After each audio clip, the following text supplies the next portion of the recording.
Assalamualaikum warahmatullahi wabarakatuh.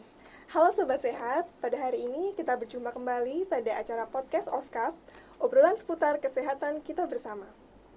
Pada hari ini kita akan berbincang-bincang mengenai topik yang sangat menarik, yaitu Mari Bucin, berani untuk cek rutin demi Indonesia yang bebas dari IMS. Tentunya, mohon izin untuk perkenalkan diri, saya Dr. Nia selaku host. Dan kita juga kedatangan narasumber yang sangat ahli di bidangnya, yaitu Dr. Rita Setiawati, spesialis kulit kelamin konsultan. Beliau dari instalasi IRNA 1. Selamat pagi Dr. Rita. Selamat pagi Dr. Nia. Apa kabar dokter? Alhamdulillah baik-baik. Baik, tentunya nanti kita akan ngobrol-ngobrol seru tentang IMS itu sebenarnya apa, lalu untuk bucin berani untuk cek rutin itu cek apa saja yang perlu kita ketahui dan juga kapan saja kita perlu untuk melakukan pengecekan rutin demi terhindar dari IMS atau infeksi menular seksual. Tanpa perlu berlama-lama, mari kita mulai obrolan yang seru ini. Kira-kira mungkin masih sangat tabu untuk membicarakan tentang infeksi menular seksual atau IMS. Kira-kira IMS ini apa, dokter? Baik Dokter Nia, untuk IMS sendiri sebenarnya singkatan dari infeksi menular seksual ya. Artinya penularan penyakit yang terutama melalui hubungan seksual. Dulu sih lebih ngetrennya namanya PMS ya, mungkin kalau di masyarakat ya, kalau PMS itu namanya penyakit menular seksual. Tetapi kenapa kok sekarang berubah menjadi IMS? Karena ternyata banyak penyakit-penyakit kelamin itu yang tidak ada gejala. Jadi sekarang kita lebih sering menggunakan IMS, artinya infeksi menular seksual. Jadi dia mencakup semua penyakit mulai dari yang tidak bergejala sampai dengan yang bergejala. Oh, jadi memang terdapat perubahan nama sebutan ya, mungkin yang betul. dahulunya penyakit menular seksual, namun karena seringkali mungkin pasien datang tanpa keluhan ya dokter ya, sehingga sekarang menjadi infeksi menular seksual atau IMS. Nah, untuk IMS ini sendiri, ini seberapa sering sih dokter? Atau mungkin di Indonesia ini kan kita masih sering tabu mendengar infeksi menular seksual, tidak seperti mungkin penyakit hipertensi atau diabetes yang sudah sangat familiar di telinga kita. Seberapa sering dokter? Kalau IMS ini memang masih tabu ya di masyarakat, bahkan beberapa orang tua pun juga masih tidak mau terbuka untuk membahas mengenai seksualitas kepada anaknya. Kasusnya cukup banyak sebenarnya ya, istilahnya di kami itu namanya fenomena gunung es. Artinya kasus itu kalau dari penampakan sebenarnya katanya sedikit, pada kenyataannya banyak sekali kasus-kasus IMS ini. Oh, jadi memang walaupun yang datang berobat hanya sedikit, namun masyarakat ini mungkin sebenarnya mereka menahan atau mungkin malu ya dokter ya untuk datang ke rumah sakit. Soalnya karena ini infeksinya mengenai penyakit menular di bagian seksual yang mungkin masih tabu di kalangan masyarakat. Mereka masih takut ataupun masih menganggap suatu hal yang tabu untuk diutarakan, vulgar istilahnya ya. Jadi masih belum mau terus terang. Padahal dampaknya sangat besar bagi Indonesia cukup besar, ini. Betul. Lalu untuk yang terkena dari IMS ini, kira-kira apakah ada usia yang sering terkena atau mungkin jenis kelamin yang sering terkena IMS ini, dokter? Oke, saya langsung ambilkan aja dari data yang resmi ya. Jadi kalau dari data resmi saja, kasus-kasus IMS ini paling banyak menyerang usia produktif, yaitu usia 15 sampai dengan 49 tahun. Tetapi kalau data-data yang kita ambil dari rumah sakit, kasus IMS ini paling banyak pada usia 15 sampai 24 tahun. Artinya itu adalah usia muda. Ya, usia-usia yang produktif, usia yang masih ingin tahunya sangat besar ya pada seksual. Nah, di sini paling banyak kasus-kasus IMS-nya. Berarti ini sekitar pelajar sekolah menengah, betul, hingga mahasiswa, betul. Iya. Di Saiful Anwar sendiri pun juga banyak kasusnya.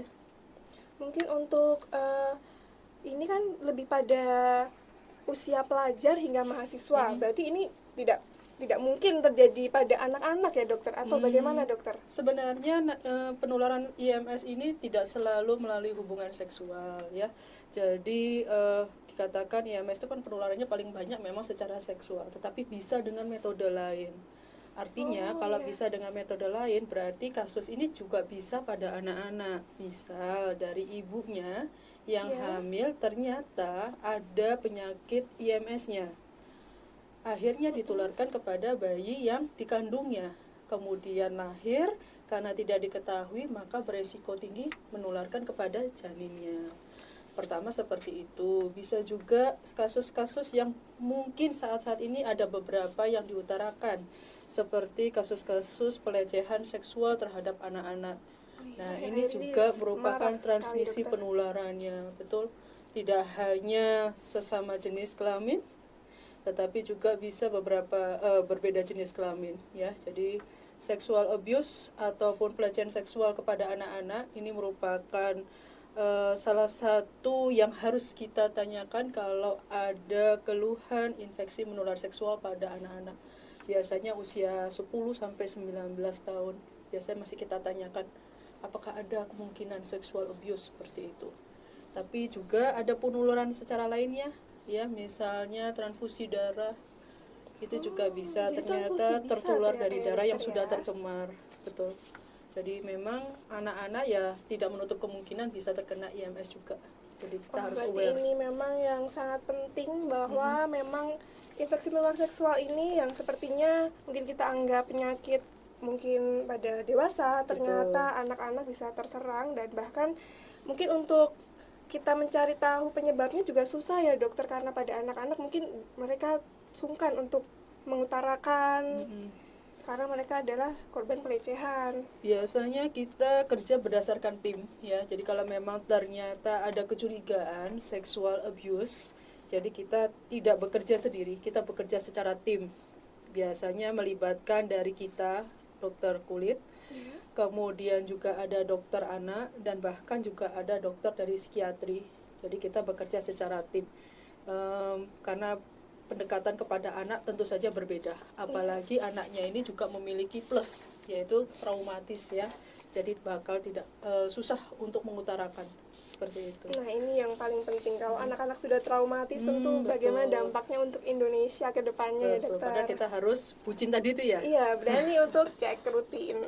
Oke. Lalu ini kalau dari tadi usia ya dokter ya, bahkan usia anak-anak, usia remaja, hingga usia dewasa pun yang sudah berpasangan mungkin bisa terkena IMS. Namun kalau dari segi pekerjaan dokter, apakah mungkin ada efeknya Betul. lebih sering atau tidak? Kalau dari segi pekerjaan memang ada beberapa pekerjaan ya yang beresiko tinggi katanya menularkan atau terkena infeksi menular seksual. Tetapi kita tidak boleh mengejat sebenarnya, kembali lagi kepada personalnya, ya, bagaimana lifestyle-nya, bagaimana kebiasaannya, bagaimana sistem proteksinya, ya, bagaimana setianya, ya. Tetapi kalau dikatakan apakah ada beberapa pekerjaan, tentu saja ada, terutama pekerjaan-pekerjaan yang melibatkan seksualitas sebagai transaksinya, seperti itu.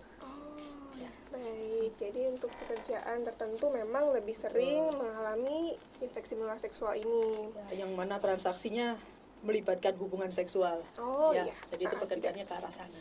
Baik. Itu tadi yang mengenai pekerjaan, ada pekerjaan tertentu yang memang lebih sering tinggi mengalami infeksi menular seksual. Kembali lagi tadi ke topik remaja. Untuk remaja yang di era ini, apakah mereka itu sebenarnya sudah paham tentang infeksi menular seksual dan mereka ingin untuk mungkin mengecek, dokter? Oke.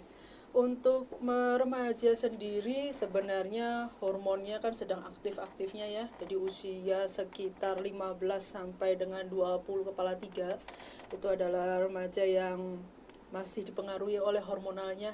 Jadi sangat mempengaruhi baik mulai dari psikologisnya, kemudian kognitifnya, ya. Jadi memang remaja ini rasa ingin tahunya sangat tinggi, tapi sayangnya tidak disalurkan dengan yang baik seperti itu. Misal mencari berita, ternyata beritanya banyak yang hoax, ya. Atau misalnya ternyata mereka tabu, merasa malu untuk bercerita kalau ada keluhan seperti itu. Atau misalnya mereka ingin coba-coba karena rasa tidak ingin kalah dari temannya satu sekolah, misal seperti itu. Jadi untuk kemauan screening pada remaja masih rendah sekali. Oh, jadi mungkin mereka mengalami keluhan karena mungkin dampak mungkin dari pergaulan dan ingin tahunya, Betul. namun mereka tidak melakukan pengobatan atau pengecekan ya dokter ya. Betul. Padahal kita di era saat ini sudah sangat dekat dengan informasi, bahkan kita akses di tangan kita, Mudah ya handphone. seharusnya. Iya, harusnya memang harus Memang topik ini seharusnya sudah tidak boleh dianggap sebagai tabu lagi seharusnya. Jadi kita memang harus open, tetapi ya kita tetap sesuaikan dengan umur masing-masing. Ya, jadi kan pengetahuan mengenai seksual ini sebenarnya kan bisa diatur ya sesuai dari usianya sebenarnya. Lalu untuk IMS ini adalah suatu infeksi ya dokter. Kira-kira infeksi IMS ini yang paling sering kita jumpai di Indonesia atau mungkin di RSSA sendiri itu penyakit apa saja atau infeksi apa saja dokter? Oke, untuk IMS memang ada beberapa yang menjadi 3 penyakit terbanyak saat ini, yaitu pertama adalah kencing nanah, kemudian raja singa atau sifilis, dan yang terakhir adalah kutil kelamin kondiloma acuminata. 3 penyakit ini alhamdulillah di Saiful Anwar sendiri ada pun alhamdulillahnya ya, alhamdulillah, tapi kok jelek banget ya. Alhamdulillahnya 3 penyakit ini malah 2 tahun atau sampai 3 tahun terakhir peringkat terus tetap seperti itu, hanya beda peringkatnya. Oh, 3 berarti terbanyak. ini penyakit yang memang dari tahun ke tahun itu saja ya dokter betul ya? sekali. Dan ini sebenarnya kalau kita lihat data secara nasional pun sebenarnya hampir sama. Jadi 3 penyakit ini merupakan 3 penyakit yang terbanyak ya saat ini. Kemudian karena memiliki banyak efek samping ya atau istilahnya komplikasi, tidak hanya untuk pasien tetapi juga bisa untuk bayinya. Misalnya kalau pasiennya ternyata seorang ibu hamil, akhirnya WHO pun juga mencanangkan, WHO atau Badan Kesehatan Dunia mencanangkan bahwa pada tahun 2030 3 penyakit ini termasuk HIV/AIDS sebenarnya, jadi saya singgung sedikit HIV/AIDS. Merupakan penyakit yang harus sudah tereliminasi. Ya, jadi ini memang adalah penyakit-penyakit yang dianggap memiliki komplikasi baik untuk dirinya, baik untuk janin yang dikandung ataupun pasangan seksualnya. Jadi komplikasinya cukup berat sehingga merupakan perhatian khusus baik di kita maupun secara global. Baik, berarti tidak hanya pada topik kita yang Indonesia bebas dari IMS, ternyata WHO organisasi dunia pun ini juga merupakan suatu problem ya dokter. Betul, ya. jadi memang ini didukung sebenarnya ya, tidak hanya di Indonesia tetapi secara global supaya target eliminasi IMS dan HIV ini kasusnya bisa turun ya, sampai minimal 90% harus turun ya. Kalau untuk di RSSA sendiri dokter, mungkin dari tahun ke tahun ini semakin menurun atau sebenarnya semakin meningkat dokter? Kasusnya IMS alhamdulillah walaupun pandemi konstan, tetap banyak. Oh, ini alhamdulillah atau astagfirullah ini Astagfirullah seharusnya ya. Enggak sih. Namun ada baiknya, berarti masyarakat sebenarnya saya lebih mengapresiasi ya, karena mereka berarti mau berobat. Walaupun memang secara data kan cukup jelek ya, artinya berarti tingkat kesadaran, kemudian tingkat edukasi, tingkat pemaparan pengetahuan kepada masyarakat kan berarti masih kurang. Tetapi kalau kita lihat dari sisi yang lain, sebenarnya hal ini saya lebih apresiasi, berarti mereka masih mau berobat. Ya, jadi kalau kasus banyak, saya sih sebenarnya tidak melihat sisi negatifnya. Saya lihat sisi positifnya. Ya, berarti mereka masih mau berobat. Karena kita, kalau pasien berobat ke kita tentu saja tidak hanya mengedukasi personalnya, pasiennya tetapi saja, namun juga pasangannya kan nggak cuma satu tuh ya. Oh iya, benar dokter. Pasangannya itu bisa banyak Nah, jadi IMS itu. ini sangat rumit ya dokter Wah, ya. benar rumit. Tidak hanya penyakit pada satu orang yang berobat ke kita Betul. saja, Mhm. namun biasanya pasangannya juga memiliki dampak dari infeksi menular Betul. seksual Apabila ini. hubungan seksualnya tidak aman. Bahkan apabila ibu hamil dapat juga ke bayi yang sedang dikandung juga ya dokter. Jadi Nggih, tidak betul. hanya pasangan, namun apabila hamil itu akan menjadi perhatian yang lebih bagi petugas kesehatan. Betul. Sebenarnya kalau untuk ibu hamil kita ada program secara nasional ya. Jadi memang ada pemeriksaan rutin pada ibu hamil. Sebenarnya tidak hanya untuk HIV/AIDS, tetapi juga ada untuk pemeriksaan infeksi menular seksualnya. Jadi screening ini sebenarnya sudah melibatkan berbagai lapis ya. Jadi berbagai aspek itu sebenarnya kita sudah menjadikan perhatian khusus sebenarnya. Jadi tidak perlu takut untuk ibu hamil kalau perlu dilakukan, ditawarkan pemeriksaan seperti itu. Dari tadi kita singgung mengenai HIV. Itu memangnya apakah HIV ini erat kaitannya dengan infeksi menular seksual atau bagaimana dokter kejadiannya HIV dengan IMS ini? HIV itu sebenarnya singkatan dari Human Immunodeficiency Virus ya, berarti dia penyebabnya adalah virus. HIV ini sifatnya kronis ya, jadi dia bisa berkembang menjadi AIDS. Ya, kalau AIDS itu artinya dia sudah sindroma, artinya dia sudah melibatkan berbagai macam keluhan simptom. HIV/AIDS ini memang dikatakan erat hubungannya dengan infeksi menular seksual. Salah satunya karena penularan HIV/AIDS yaitu melalui seksual. Ya, jadi dengan hubungan seksual yang tidak aman, maka seseorang beresiko terkena IMS dan juga beresiko terkena HIV/AIDS. Berarti ini ibaratnya sudah jatuh, tertimpa tangga juga ya dokter ya? Ya. HIV/AIDS sama IMS itu sama seperti saudara, tapi beda ibu kandungnya saja. Saudara tiri. Saudara tiri. Jadi sangat erat sekali. Betul. Apabila pasien mungkin datang dengan keluhan infeksi menular seksual, kita perlu lakukan cek screening untuk infeksi HIV ini. Betul. Lalu sekarang mengenai ceknya ya dokter ya.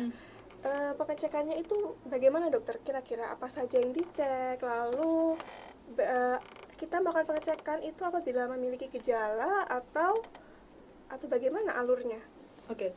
Untuk screening berarti ya, sebenarnya kalau screening ini sangat perlu ya, karena tadi seperti yang diutarakan di awal, IMS itu tidak semuanya ada keluhan ya, jadi bisa diawali tanpa ada keluhan, ternyata di badannya sudah ada kumannya, sudah beresiko untuk menularkan ya. Jadi memang screening ini merupakan pertahanan awal sebenarnya kalau menurut saya, karena untuk mencegah penularan selanjutnya.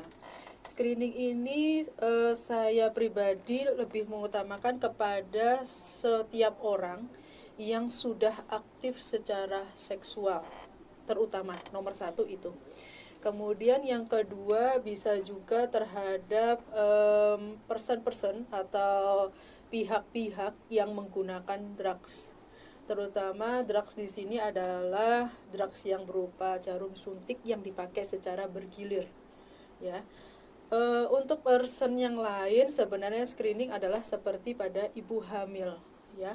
Jadi pada ibu hamil pemeriksaan kehamilan antenatal care itu IMS ini harus dilakukan. Jadi kalau screening ini tidak selalu pada person yang sudah ada keluhan, tetapi person yang tidak ada keluhan pun juga harus diperiksakan. Tambahan yang terakhir itu adalah jika pasangan seksual kita beresiko tinggi atau sudah memiliki riwayat infeksi menular seksual sebelumnya, maka kita yang sehat pun juga harus mau diperiksa.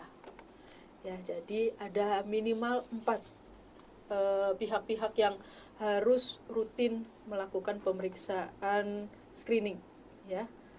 Jadi seorang yang sudah aktif secara seksual, kemudian ibu hamil melalui antenatal care-nya atau pemeriksaan selama kehamilan, kemudian pihak-pihak yang menggunakan drugs atau narkoba, Dan yang terakhir adalah jika pasangan seksual kita memiliki riwayat atau keluhan infeksi menular seksual. Kita harus mau periksa seperti itu. Lalu dokter, apabila pasien ingin screening atau ingin mengecek, itu kira-kira yang memiliki keluhan seperti apa sih dokter yang bisa datang ke Vaskes untuk melakukan screening ini tadi? Oke, kalau tadi kita bahasnya paling banyak adalah pada pihak-pihak yang belum ada keluhan tapi memiliki resiko tinggi. Sekarang kita bahas apakah keluhan minimal yang setidaknya pihak tersebut mau periksa. Jadi tidak diobati sendiri, ya. Pertama, kalau misalnya adanya keluar cairan dari kelamin yang abnormal, ya. Jadi misal kalau seseorang perempuan, ya, atau remaja-remaja kan sering keputihan itu. Ya. Nah, kalau keputihan ternyata di luar siklus, maka boleh periksa ke dokter. Atau ternyata keputihannya disertai bau atau warnanya yang sampai berbuih, kekuningan, kehijauan, Warnanya ya. tidak putih begitu ya dokter ya? Betul.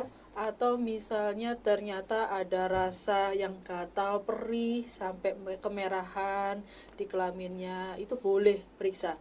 Jangan diolesi sendiri, jangan diobati sendiri. Itu kalau pada perempuan. Kalau pada laki boleh periksa kalau misalnya ada noda di celana dalam, ya. Noda seperti Noda apa, dokter? cairan, ya. Jadi kalau ada cairan biasanya meninggalkan noda, ya, di celana dalamnya. Kemudian yang kedua, misal ada keluar kutil, ya, entah itu bintil, entah itu merintis, ya.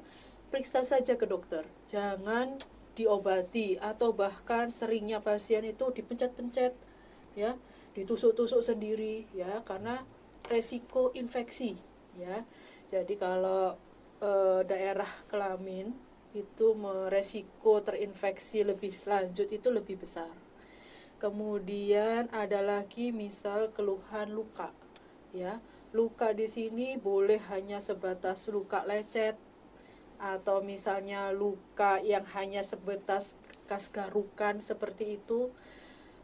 Baik dia nyeri ataupun tidak nyeri, baik ukurannya kecil atau ukurannya besar, atau jumlahnya hanya satu atau jumlahnya banyak, berobat saja. Ya, nanti kita yang akan lakukan pemeriksaan, kemudian kita tegakkan diagnosisnya, kita berikan terapinya. Seperti itu. Jadi kalau ada minimal 3 keluhan yang saya sebutkan, pertama keluar cairan, Penting banget nih Sobat Sehat. ya, keluar cairan yang abnormal baik di kelamin pria maupun wanita. Kemudian yang kedua, keluarnya kutil atau bintil atau merintis, ya, kalau di masyarakat, Ya. di kelamin. Itu Dan nanti yang bisa terakhir, berkembang jadi yang jengger ayam tadi ya dokter ya? betul, salah satunya jengger ayam, ya, salah satunya, tapi bisa juga yang lain, ya. Kemudian yang terakhir adalah kalau ada luka, ya, apapun lukanya, baik lukanya nyeri atau tidak, segera berobat. Jangan diobati sendiri, ya, jangan menambah trauma. Seringnya pasien itu dipencet-pencet, ditusuk-tusuk sendiri seperti itu, ya. Jangan, daripada infeksinya tambah dalam lagi. Tuh, itu penting banget ya bagi Sobat Sehat semua. Kalau kita memiliki keluhan yang telah disebutkan oleh Dokter Lita tadi, kita harus segera ke fasilitas kesehatan terdekat untuk melakukan pengecekan IMS ini. Lalu untuk pengecekan IMS ini sendiri, ini apakah ada waktu-waktunya dokter? Untuk waktu-waktu pemeriksaan, maksudnya di Saiful Anwar atau? Mungkin berapa bulan sekali atau apabila ada gejala saja. Oke. Kalau untuk pemeriksaan, kalau memang seseorang tersebut tidak beresiko tinggi, tetapi sudah merupakan seksual aktif, kami menyarankan 6 bulan sekali untuk melakukan pemeriksaan. Tetapi berbeda kalau pihak tersebut ternyata beresiko tinggi, ya. Jadi pihak-pihak yang resiko tinggi terkena IMS HIV/AIDS, ataupun pihak-pihak dengan status imunitas yang rendah, ya, maka kita lebih menyarankan untuk periksanya lebih sering, ya. Jadi periksa rutin tidak ada salahnya kok, ya, nggak usah takut untuk periksa rutin. Lebih baik mencegah daripada lebih baik mengobati. mencegah ya. Bagaimanapun IMS itu perlu diingat ya, jadi nggak cuma kita sendiri yang bisa terkena, pasangan kita pun bisa terkena, bayi yang kita kandung pun juga bisa kena ya. Jadi tidak hanya kita sendiri ya, kita harus berpikir juga untuk sekitar kita. Sama-sama sehat kan lebih enak toh. Ngomong-ngomong soal pencegahan, kira-kira sebelum dilakukan screening yang kita datang ke Vaskes, kira-kira ada nggak dokter bagaimana pencegahan yang harus kita lakukan biar terhindar dari infeksi menular seksual ini? Pencegahan secara general yaitu kita menganut sistem ABCDE. Seperti anak TK ya dokter ya, Betul. belajar membaca. Diingat kan gampang ya. Kalau mengingatnya itu gampang. Yang A itu namanya yang pertama adalah abstinence. Artinya tidak boleh berhubungan seksual sebelum dinyatakan sah dan halal menurut pemerintah ataupun agama ya. Nomor 1 abstinence ya. Kemudian yang kedua adalah B ya, be faithful. Be faithful itu artinya setia. Setia itu yaitu hanya pada satu pasangan yang sah. Ya, saya bilang sah di sini nih karena pernah saya pelatihan, dikatakan sah itu berarti di kota A ada sah satu, di kota B ada sah satu lagi. Di Ya. setiap tikungan ada ya, Itu dokter dia, ya. setia berarti ya. Iya, setiap tikungan Setiap ada. tikungan ada. Nah, itu dia. Jadi saya lebih menyarankan pada pasangan yang sah satu, ya, be faithful. Kemudian yang C itu adalah kondom, ya. Kondom ini merupakan salah satu yang dinyatakan metode yang aman, salah satu ya, metode aman untuk mencegah penularan secara seksual. Jadi penularan IMS secara seksual kita biasanya menggunakan kondom ya. Untuk edukasi pun kadang-kadang di masyarakat kita bisa memberikan kondom secara gratis ya. Oh, bisa. Kemudian yang D, drugs, say no to drugs ya. Jadi apapun ya, baik kita anak-anak, remaja, dewasa hingga usia lanjut, say no to drugs ya. Jadi tidak menggunakan narkoba, apapun bentuk narkobanya ya. Walaupun memang dari bentuk narkoba tersebut salah satunya kan adalah jarum suntik yang dipakai bergiliran ya, yang paling beresiko tinggi. Tapi saya lebih prefer say no to drugs. Jadi apapun narkobanya tidak boleh ya. Yang terakhir adalah E, edukasi ya. Tingkatkanlah pengetahuan masing-masing ya. Cari informasi sebaik mungkin, jangan percaya hoax ya. Kita tadi yang sempat diutarakan dokter Nia ya, HP di tangan kita.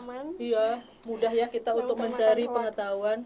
Ya, kalau memang tidak percaya boleh tanya sekitar, misalnya guru BP, guru wali kelasnya ya, ataupun misal orang tua ya. Cari ilmu-ilmu informasi yang akurat seperti itu. ABCD ini pesannya tidak boleh dipilih ya.